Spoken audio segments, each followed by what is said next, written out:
You know the shot. You know what this is. There's no messing around. We're back with another casual movie review.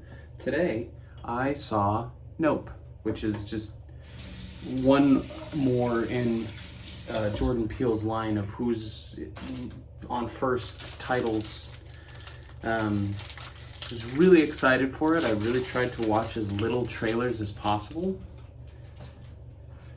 The tone was, let me just say, it was good. I enjoyed it.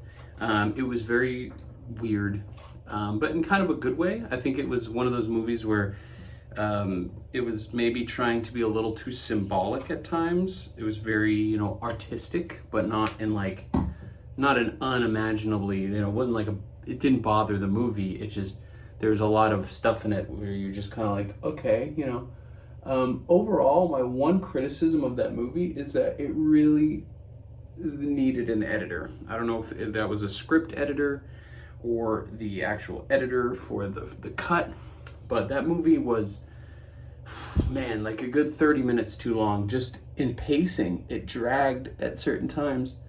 And, I won't go too into detail, but there's trying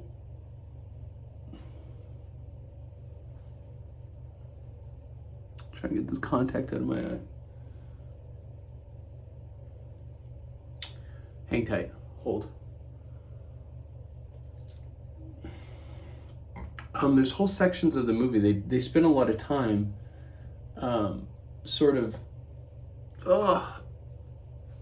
developing, sorry. Do you ever take your contact out and it's like really dry so it burns?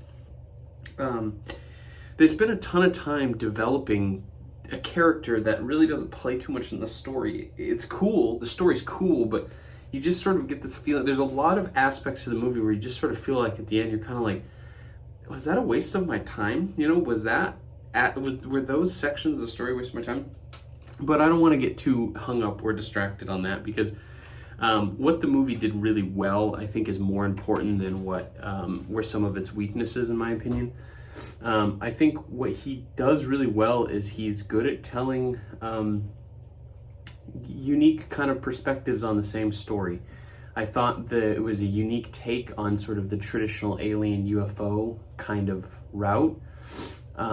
It got a little bit, it reminded me a lot of it was like the alien version of Tremors. It reminded me a lot of Tremors, especially the end, like Tremors and Twister. It sort of had like this late 90s, early 2000s kind of feel to it, which I didn't hate, but the acting was hit and miss. I thought they had some phenomenal performances, but then there was also some not so good performances that really weighed it down, particularly by one of the supporting cast members.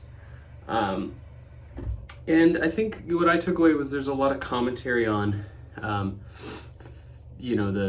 film industry and the fame, and it was a great contrast to the main character, who was a very he was the hero because he wasn't trying to be a hero, while everybody else who was trying to be a hero and the center of attention sort of wasn't able to achieve that. The tone was really different, and